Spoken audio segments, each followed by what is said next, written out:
আমন্ত্রণ জানাচ্ছি প্রবাস কণ্ঠ রাতের বুলেটিনে, powered by NZ world travels. শুরুতে জানাবো আজকের প্রধান শিরোনামগুলো।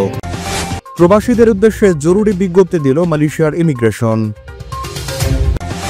অবৈধভাবে মালয়েশিয়ায় প্রবেশকালে এক বাংলাদেশি আটক। এবং মালয়েশিয়ার সড়ক দুর্ঘটনায় একজনের মৃত্যু, আহত এক বাংলাদেশি। দেখছিলেন শিরোনাম, এবার বিস্তারিত।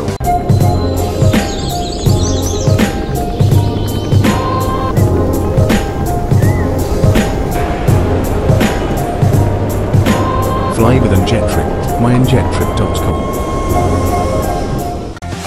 মালয়েশিয়ার ইমিগ্রেশন বিভাগ আজ এক বিবৃতিতে জানিয়েছে, সরকার খুব শীঘ্রই ওয়ার্কফোর্স রিক্যালিব্রেশন প্রোগ্রাম 3.0 চালু করবে বলে যে গুজব ছড়ানো হচ্ছে তা সত্য নয়। ইমিগ্রেশন মহাপরিচালক দাতুক জাকারিয়া শাবান বলেন, এখনো পর্যন্ত আরটিকে 3.0 চালুর বিষয়ে কোনো সিদ্ধান্ত নেওয়া হয়নি।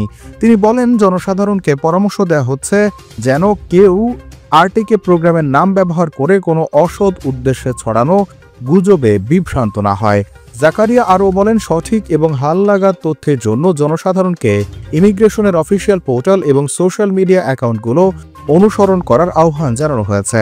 আরটিকে 2.0 কর্মসূচি, যা 2023 সালের 27 জানুয়ারি চালু হয়েছিল, তা 2024 সালের 30 জুন শেষ হয়েছে। এই কর্মসূচি ছিল একটি বিশেষ উদ্যোগ যার মাধ্যমে বিদেশি শ্রমিকদের বৈধ করার সুযোগ দেওয়া হয়। কর্মসূচির অধীনে কঠোর সরকারি শর্তাবলী মেনে যোগ্য নিয়োগকারীরা বৈধভাবে তাদের কর্মীদের নিয়োগ করতে পেরেছিলেন। মালয়েশিয়াতে পাওয়ার এনার্জি ড্রিঙ্কস কিনলে পেতে পারেন মোটরসাইকেল, বাইসাইকেল ও আকর্ষণীয় 2 শতাধিক গিফট হ্যাম্পার। মালয়েশিয়ার যে কোনো দোকান থেকে 6 রিঙ্গিতের পাওয়ার কিনে ইনভয়েসে আপনার নাম ও মোবাইল নম্বর লিখে আজই পাঠিয়ে দিন পাওয়ারের ফেসবুক পেজে। অফারটি চলবে আগামী 28 ফেব্রুয়ারি পর্যন্ত। অবৈধভাবে মালয়েশিয়া প্রবেশকালে 27 বছর বয়সী এক বাংলাদেশিকে আটক করেছে দেশটির সেনাবাহিনী।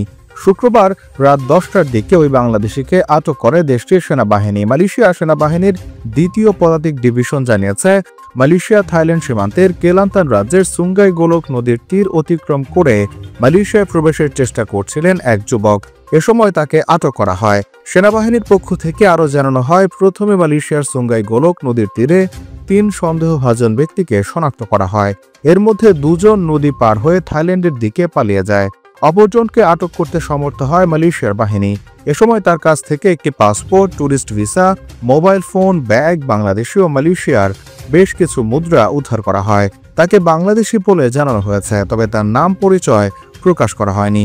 পরবর্তী পদক্ষেপের জন্য বাংলাদেশিকে তানা মেরা জেলা পুলিশ সদর দপ্তরে হস্তান্তর করা হয়েছে। সেনাবাহিনীর বিবৃতি অনুযায়ী আটক বাংলাদেশির দেয়া প্রাথমিক তথ্য মতে তিনি গত বুধবার বাংলাদেশ থেকে একটি ফ্লাইটে করে প্রথমে থাইল্যান্ডে যান। এরপর পাচারকারীরা তাকে মালয়েশিয়া থাইল্যান্ড সীমান্তে নিয়ে আসে। সীমান্তে নেয়ার আগে পাচারকারীরা তাকে সুঙ্গাই গোলক নদী পার করে মালয়েশিয়ায় প্রবেশের ব্যবস্থা করে দেবে প্রতিশ্রুতি দেয়, কিন্তু তাকে ফেলে পালিয়ে যায় তারা। মালয়েশিয়ার নর্থ সাউথ এক্সপ্রেসওয়ের সেনাই এলাকায় গতকাল রাত 11:45 ঘটে যাওয়া এক মর্মান্তিক দুর্ঘটনায় এক মোটরসাইকেল চালক নিহত হয়েছেন। কুলাই জেলা পুলিশ প্রধান সহকারী কমিশনার টেন সেন লি জানিয়েছেন, দুর্ঘটনাটি ইয়ামাহা 135 এলসি মডেলের একটি মোটরসাইকেল এবং টয়োটা মার্ক এক্স মডেলের একটি গাড়ির মধ্যে সংঘটিত হয়।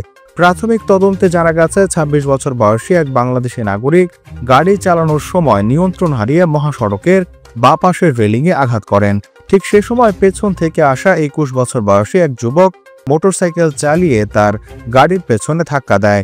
পুলিশ জানিয়েছে, মোটরসাইকেল চালক মাথায় গুরুতর আঘাত পেয়ে ঘটনাস্থলেই মারা যান। মৃতদেহটি ময়নাতদন্তের জন্য তেমেঙ্গং শ্রী মহারাজা তুন ইব্রাহিম হাসপাতাল কুলাইয়ে পাঠানো হয়েছে। অন্যদিকে গাড়ি চালক বাংলাদেশি সামান্য আঘাত পেয়েছেন। এই দুর্ঘটনার তদন্ত সড়ক পরিবহন আইন 1987 এর 41 ধারা অনুসারে চলছে। পুলিশ জনগণের কাছে অনুরোধ জানিয়েছে, যারা এই দুর্ঘটনার বিষয়ে কোনো তথ্য জানেন তারা যেন তদন্তকারী অফিসার ইন্সপেক্টর মোহাম্মদ সাফওয়ান আবু নাইমের সঙ্গে 0177573507 এই নম্বরে যোগাযোগ করেন।